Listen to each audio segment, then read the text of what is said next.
Hello there everyone in the VC community. I hope everyone is keeping safe and well.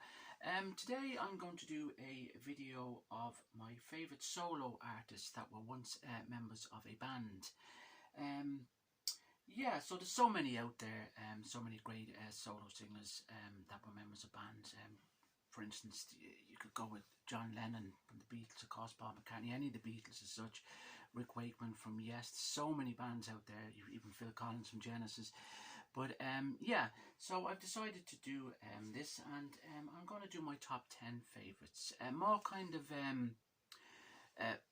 singers that were with more commercial bands. I know a lot of solo singers, solo acts started out with bands and stuff, more garagey type bands and stuff before they actually went on and had very successful solo careers. So these are acts that were members of bigger bands, commercial bands, and then went on to become a very successful solo as well. So I'm going to start off with my number 10, and that is going to be George Michael, the brilliant late great George Michael. This is his Listen Without Prejudice album from 1990.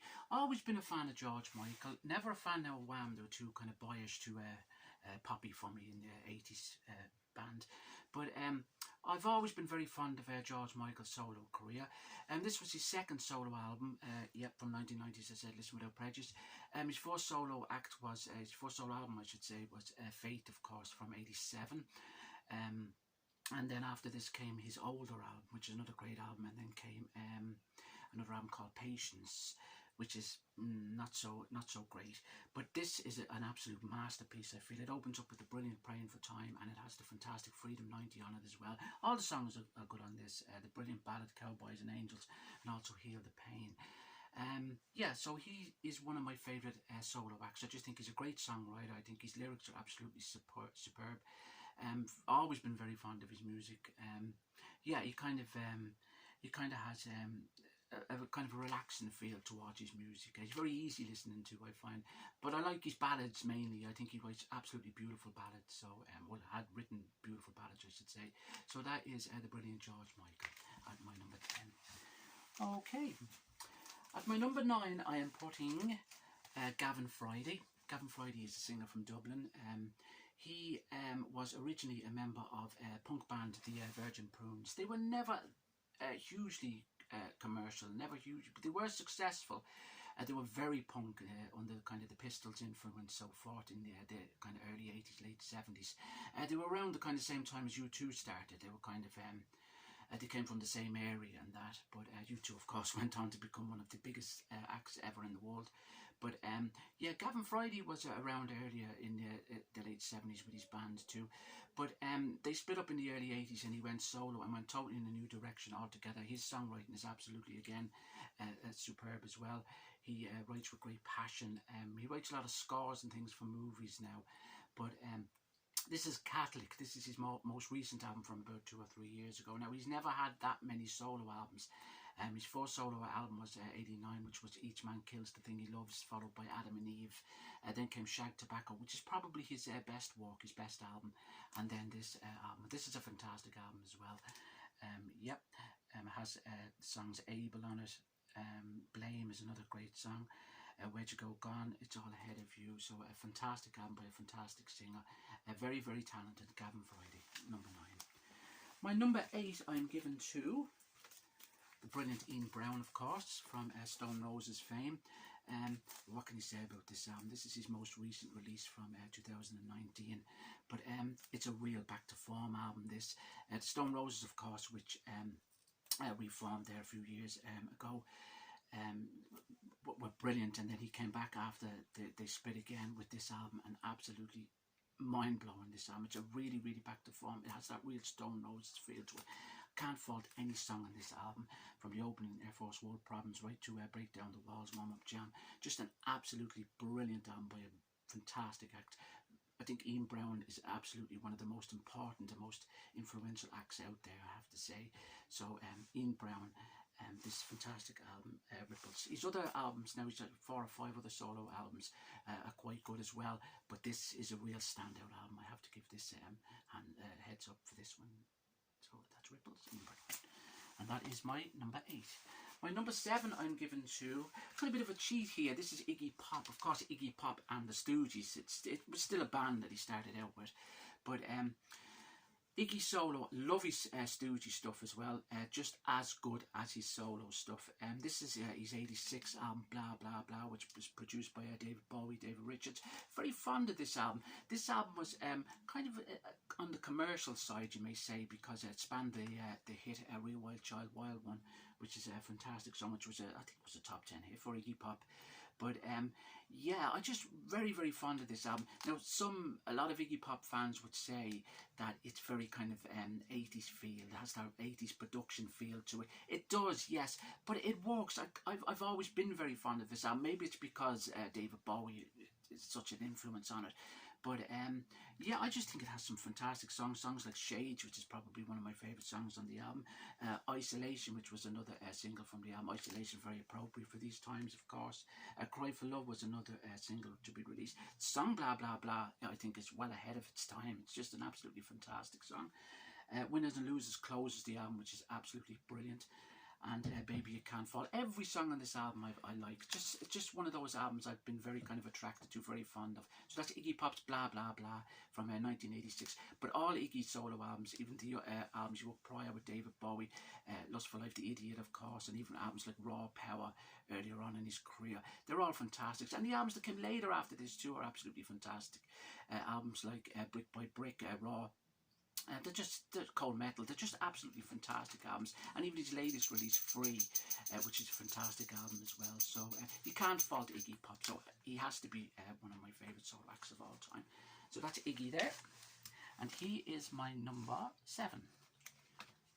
Yep, 10, 9, 8, 7. My number 6 has to go to, of course, Mark Knopfler from Dire Straits, one of the greatest guitarists of all time, and songwriters, I have to say. Yeah, the thing about Mark Knopfler is, when Mark Knopfler releases an album, you kind of know what to expect. He kind of treats his lyrics and he treats his kind of music style in the same kind of concept as such.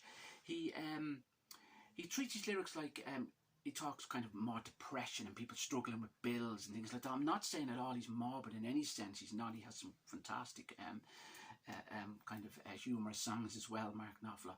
But he treats his lyrics kind of very deep as such. He kind of puts everything he's got into his work.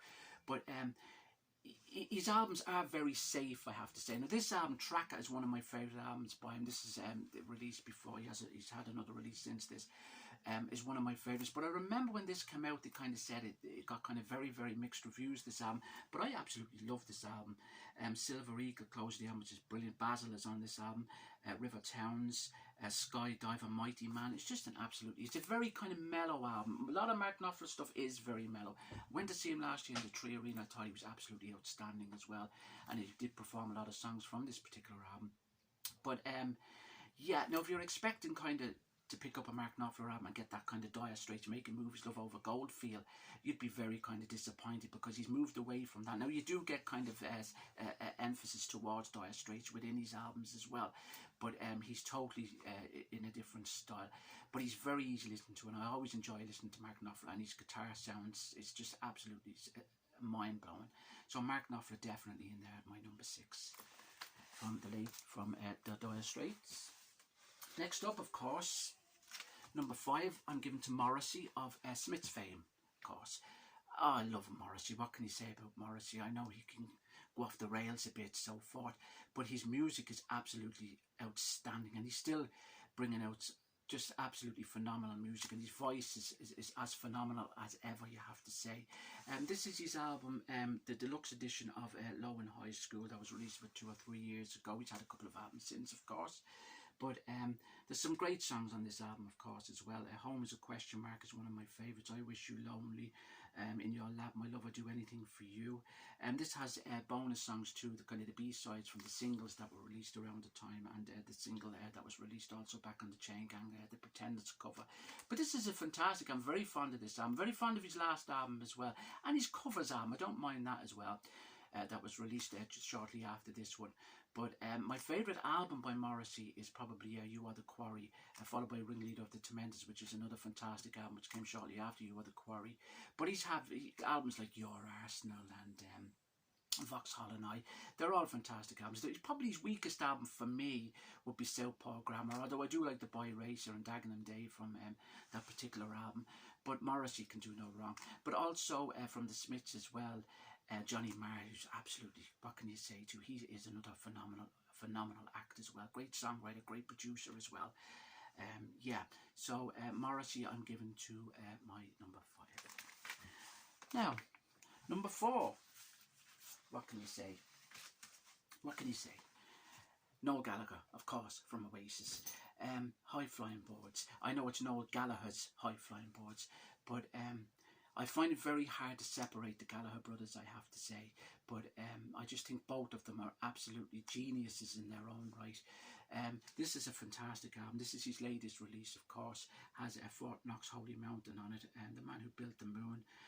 She taught me how to fly. Just every song on this album. I think Noel Gallagher is one of the greatest songwriters out there, I have to say. His music is it's gone so far away from the kind of Oasis feel, but to think that he wrote most of the songs for Oasis as well and went on to create such fantastic music forward on is absolutely unreal. He's kind of in a different kind of mind music wise than Liam Gallagher. They're kind of very, very different in style as such. But this, I feel, just mentioning David Bowie, has very much kind of, it has that kind of Diamond Dogs album feel to it. He kind of takes influences from a lot of acts from not only Bowie, of course, who's a big Bowie fan, of course, but he looks towards other music from around the 70s as well, and even great guitarists like Jeff Beck and people like that. But I just think Noel Gallagher's an absolute genius, and everything he seems to put out just seems to work. I just think he's a phenomenal act, and fantastic. I went again, I seen him live last year, and I thought he was at Malahide Castle, and I thought he was absolutely unreal, I have to say. So that is the brilliant Noel Gallagher. Next up, as I just said there, my number 3 is Liam Gallagher. Now, as I said, I find it very, very hard to separate them, but I had to go with him at my number 3 is because I actually do prefer Liam live. He just has that kind of real rock and roll star feel to him as such. He's just absolutely, his voice, and he's just a real cool entertainer as such. He's just absolutely unreal, I have to give him that. But this is a fantastic album. This was his first solo release, As You Were, that was released a few years ago. And he's had an album since his latest release, of course. This is the deluxe edition, and I played this to death. It has the single in it as well, and some lovely pictures and stuff in it as well. But Liam Gallagher for me is, I can't say he's better than Noel Gallagher. It's a white fine or two on it, because I like them both equally as such. As I said, I can't separate them. But to see Liam live is absolutely unreal. He has that real kind of rock and roll kind of feel to him. Like, he's just, I know he can be a bit of an ass, but that's what's all part of the entertainment as such. But really like Liam Gallagher, and this is a fantastic album. Now, I know he was with a band there when he left Oasis, BDI, which were okay. I have their albums, of course, but they weren't fantastic. But he's real back to form now with Liam Gallagher, and when he goes out, he performs a lot of Oasis material, as does Noel Gallagher, but Liam does more, and he kind of does the real kind of belters, the real kind of more kind of well-known songs as such. But everything Oasis has is fantastic anyway. But yeah, really like Liam Gallagher, and this is fantastic album. It's his latest release as well. But yeah, so my number 3 is the brilliant Liam Gallagher, and I'd love to see Oasis get back to reunite one day. Perhaps they will, but I think it's like the Pink Floyd saga at the moment, isn't it, which is Hell Freezes Over as such. My number 2, of course, it has to be Peter Gabriel from the brilliant band Genesis, of course. Peter Gabriel is just, everything he does seems to be, and each album is so different from the last. This is his solo album, of course, from around 1986. This has absolutely fantastic songs on it. Of course, it has Sledgehammer. It has the brilliant duet, the beautiful duet with Kate Bush, Don't Give Up. Red Rain, of course, which opens the album. In Your Eyes, beautiful song, which closes the album. Big Time, of course, which is one of my favourite songs by him. But every track on this album is absolutely fantastic. album that came after this, Up, was another fantastic, or Us, which was another fantastic album. Up was a little bit more kind of, wasn't as good, but this and his Up album, again, it's two albums I can't separate. They're just two fantastic albums, as is his early solo material, Gabriel 1, 2 and 3. Songs like Shock the Monkey and of course Salisbury Hill and Biko, of course, they're all fantastic songs. He is an absolutely phenomenal act, and I've always, my favourite Genesis era, of course, is when Peter Gabriel was with them. I don't mind the earlier stages of Genesis when Phil Collins first took over. I always thought that Phil Collins sounded a little like Peter Gabriel on the earlier Genesis albums. I like albums like Duke, of course, but Genesis have had some fantastic albums, earlier albums, of course, Selling England by the Pound, Lamb Lies Down on Broadway, like just Nursery Crime, Foxtrot, which is an absolutely superb album. Should have included Supper's Ready in my my last video where they said the last the closing songs, favourite closing songs, Supper's Ready from Foxtrot. I should have included in that because that's one of my favourite Genesis songs. Yeah, anyway, Peter Gabriel is definitely my number 2 act. I have to give it to him, definitely. Now, and my number 1, of course, goes to the brilliant David Gilmour. David Gilmour, of course, of Pink Floyd. This is his live album. This was released a few years ago. This is the box set 3-piece album. Was it 4? Yeah, 3-piece album with the book. Yeah, it has absolutely fantastic songs. A lot of Floyd stuff on it, of course. Time, Breathe, In the Air, Reprise, Comfortably Numb, Zorro, which is one of my favourites. Run Like Hell, From the Wall. It has a lot of his solo material as well, On an Island. It has songs like Faces in Stone, 5 AM, songs from Rattle That Lock, which was this particular tour was this particular tour was promoting the Rattle That Lock album. But all his solo material is fantastic. His debut album called About Face, On an Island, another great album. As I said, Rattle That Lock. But to listen to him live and do the Pink Floyd songs is absolutely mind-blowing. Like Comfortably Numb, what can you say? The guitar solo in that, like every time he plays it just sends the hairs up the back of your neck. It's just absolutely fantastic. And he does a lot of Pink Floyd stuff. He done a lot of Pink Floyd stuff on this particular tour.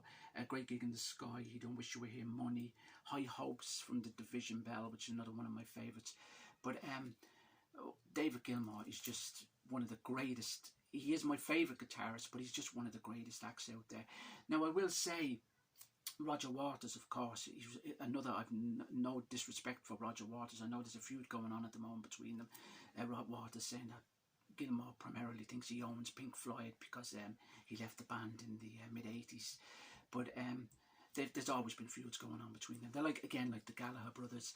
But I have to say, I think Gilmour is I think Waters, when he goes out on tour, kind of has that more kind of Pink Floyd kind of influence about him. Of course, when he kind of reinvents the Wall and stuff when he goes out on tour, whereas Gilmour kind of goes out and just does kind of his own thing as such. He's not primarily as theatrical as Roger Waters, but music-wise, I have to give it to Gilmour. I just absolutely love him.